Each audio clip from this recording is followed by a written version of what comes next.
Valsad Gujarat housing બોર્ડની સરદાર heights સોસાયટીની અલગ અલગ વિંગની લિફ્ટમાં ટેકનિકલ ખામીઓથી રહીશોના જીવ તાળવે ચોંટ્યા। સોસાયટીના રહીશોનો લિફ્ટ મેન્ટેનન્સ ઓમેગા કંપનીની ઘોર બેદરકારીને કારણે ગમે ત્યારે મોટી હોનારત સર્જાવાનો સીધો આરોપ। વલસાડ તિથલ રોડ પર આવેલી ગુજરાત હાઉસિંગ બોર્ડની સરદાર હાઇટ્સ સોસાયટીમાં અત્યારે ફફડાહટનો માહોલ છે। અહીંની અલગ અલગ વિંગમાં આવેલી લિફ્ટોમાં સર્જાતી ટેકનિકલ ખામીઓએ રહીશોના જીવ તાળવે ચોંટાડી દીધા છે। સોસાયટીના રહીશોનો સીધો આરોપ છે કે લિફ્ટ મેન્ટેનન્સ કરતી ઓમેગા કંપનીની ઘોર બેદરકારીને કારણે ગમે ત્યારે મોટી હોનારત સર્જાઈ શકે છે। વલસાડના પોશ ગણાતા તિથલ રોડ પર ગુજરાત હાઉસિંગ બોર્ડ દ્વારા નિર્મિત સરદાર હાઇટ્સ સંકુલમાં કુલ 1846 ફ્લેટો આવેલા છે। અહીં રહેતા હજારો લોકો માટે લગાવવામાં આવેલી 36 જેટલી લિફ્ટ અત્યારે આશીર્વાદને બદલે શ્રાપ સમાન બની છે। છેલ્લા કેટલાક દિવસોમાં સાબરમતી અને સરસ્વતી જેવી અલગ અલગ વિંગમાં લિફ્ટમાં ગંભીર ખામીઓ સામે આવી છે, જેમાં રહીશોના જીવ તાળવે ચોંટ્યા હતા। પહેલી ઘટનામાં લિફ્ટ ફ્લોર પર આવ્યા બાદ તેનો દરવાજો ખુલ્યો હતો, પરંતુ વ્યક્તિ હજુ બહાર નીકળે તે પહેલા જ લિફ્ટ અચાનક ઉપરની તરફ ખેંચાવા લાગી હતી। આ જીવલેણ ક્ષણોમાં લિફ્ટમાં સવાર વ્યક્તિને ઈજાઓ પહોંચી હતી। જો સેકન્ડોની વાર હોત તો મોટી જાનહાનિ થઈ શકી હોત। તો બીજી ઘટનામાં આ જ સોસાયટીમાં દૂધ આપવા આવેલા એક વિતરણ કરતા લિફ્ટમાં ફસાઈ ગયા હતા। ટેકનિકલ ખામીને કારણે લિફ્ટ અધવચ્ચે અટકી પડતા દૂધવાળો લાંબા સમય સુધી અંદર કેદ રહ્યો હતો। જ્યારે ત્રીજી ઘટના તો સૌથી ગંભીર બની હતી, જેમાં બે નાની બાળકીઓ જ્યારે લિફ્ટમાં પોતાના ઘરે જઈ રહી હતી ત્યારે અચાનક લિફ્ટમાં ખામી સર્જાઈ। લિફ્ટનો અંદરનો દરવાજો તો ખુલી ગયો, પણ બહારનો દરવાજો લોક થઈ ગયો।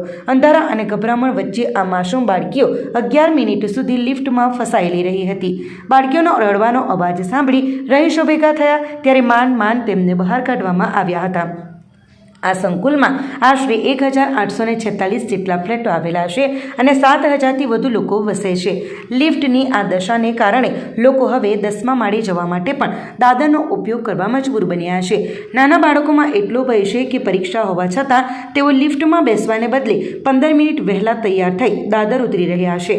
સોસાયટીની કમિટીએ આ મામલે ઓમેગા કંપનીને નોટિસ પાઠવી છે અને સરકાર માન્ય થર્ડ પાર્ટી પાસે તમામ લિફ્ટોનું ટેકનિકલ ઇન્સ્પેક્શન કરાવવાની તૈયારી હાથ ધરી છે। સામે પક્ષે લિફ્ટ કંપનીના પ્રતિનિધિઓ આ ખામી પાછળ કોઈ અજાણી વ્યક્તિની છેડછાડ હોવાનો દાવો કરી રહ્યા છે। કંપનીના અધિકારી મુજબ કોઈ અનઅધિકૃત વ્યક્તિએ સ્ટોપ બટનનો ઉપયોગ કરીને લિફ્ટ સાથે ટેમ્પરિંગ કર્યું હોઈ શકે છે। જોકે 7000 લોકોના જીવ જોખમમાં હોવાથી રહીશો આ બચાવને સ્વીકારવા તૈયાર નથી। હાલ તો સોસાયટીના પ્રતિનિધિની હાજરીમાં ટેકનિકલ ટીમ દ્વારા તપાસ ચાલી રહી છે। વલસાડની આ હાઈરાઇઝ બિલ્ડિંગમાં લિફ્ટના અંદર બનતી ઘટનાઓને લઈને અત્યારે તો લોકો લિફ્ટના નામે ફફડી રહ્યા છે। હવે જોવાનું એ રહેશે કે ટેકનિકલ રિપોર્ટમાં શું બહાર આવે છે અને કંપની વિરુદ્ધ કેવા પગલાં લેવાય છે। હું હેતલ દેસાઈ, સરદાર હાઇટ્સ સંકુલ જે ગુજરાત હાઉસિંગ બોર્ડ અંતર્ગત 1842 ફ્લેટોનું 18 બિલ્ડિંગોનું 18 ટાવરોનું સંકુલ છે એનો પ્રમુખ છું। અને હાલમાં એક સાબરમતી બિલ્ડિંગમાં એક દુઃખદ ઘટના બની કે જેમાં એક ભાઈ જસ્ટ ફ્રેક્શન ઓફ સેકન્ડથી બચી ગયા હતા। દરવાજા ખુલ્લા હતા અને લિફ્ટ ચાલુ થઈ ગઈ હતી, જે ગ્રાઉન્ડ ફ્લોર પર 9th ફ્લોરથી ગ્રાઉન્ડ ફ્લોર આવ્યા તે ટાઈમે ઇન્સિડન્ટ બન્યો હતો। આવા સિમિલર બીજા બનાવો બીજી અલગ અલગ બિલ્ડિંગોમાં બન્યા છે, જે ઘણી ગંભીર બાબત છે કે એ માલફંક્શનિંગ હોઈ શકે કે બીજું કોઈ લિફ્ટની ખામી હોઈ શકે કે સર્વિસીસનું પ્રોબ્લેમ હોઈ શકે। એ ચકાસવા એ ચેક કરવા માટે અમે થર્ડ પાર્ટી ઇન્સ્પેક્શન માટે એક ઠરાવ કર્યો છે અને થર્ડ પાર્ટી ઇન્સ્પેક્શન શક્ય એટલું જલ્દી કરાવી, જેવો ફર્સ્ટ અવેલેબલ ઓપ્શન મળશે કાયદેસરનો જો કંઈ ઓથોરાઇઝ પર્સન હશે એની પાસે થર્ડ પાર્ટી ઇન્સ્પેક્શન કરાવશું। એ ઇન્સ્પેક્શનનો રિપોર્ટ આવશે અને એ રિપોર્ટ પર શું આવે છે એના પરથી આગળની કાર્યવાહી કરશું અને અમે બધા ઓપ્શન અમારા કાયદેસરના ઓપન રાખીએ છીએ। મેન્યુફેક્ચરર પણ ઓમેગા છે, ઓમેગા અને એલિવેટર્સ અને સર્વિસ પણ અમે ઓમેગાને જ આપી છે। એટલે OEM છે એ જ ઇટસેલ્ફ પોતે જ સર્વિસ પ્રોવાઈડર છે, એટલે થર્ડ પાર્ટી કોઈ નથી સર્વિસ, એટલે પોતે જ સર્વિસ કરે છે। સર, સોસાયટી તરફથી જ્યારે અમને જાણ કરવામાં આવી છે ઘટનાની, એના પછી અમે લોકલ ટીમ થ્રુ એ લિફ્ટને ટોટલી સ્ટોપ કરાવી દીધેલી હતી અને અમારી હેડ ઓફિસની જે ટેકનિકલ સાઉન્ડ ટીમ છે એ ટીમને આજે અમે લઈને આવ્યા છીએ સોસાયટીમાં ઇન્સ્પેક્શન માટે। સોસાયટી તરફથી પરમિશન મળ્યા બાદ અમે ઇન્સ્પેક્શન હાથ ધરીશું અને જે બી હશે એનું ચેક કર્યા બાદ રિવર્ટ કરીશું। તારણમાં સર આ લિફ્ટમાં સેમ લિફ્ટમાં આગલા દિવસે કમ્પ્લેન આવેલી હતી, એના અંદર લિફ્ટ સાથે કોઈએ ચેડા કર્યા હોય એવું ફાઇન્ડ આઉટ થયું છે।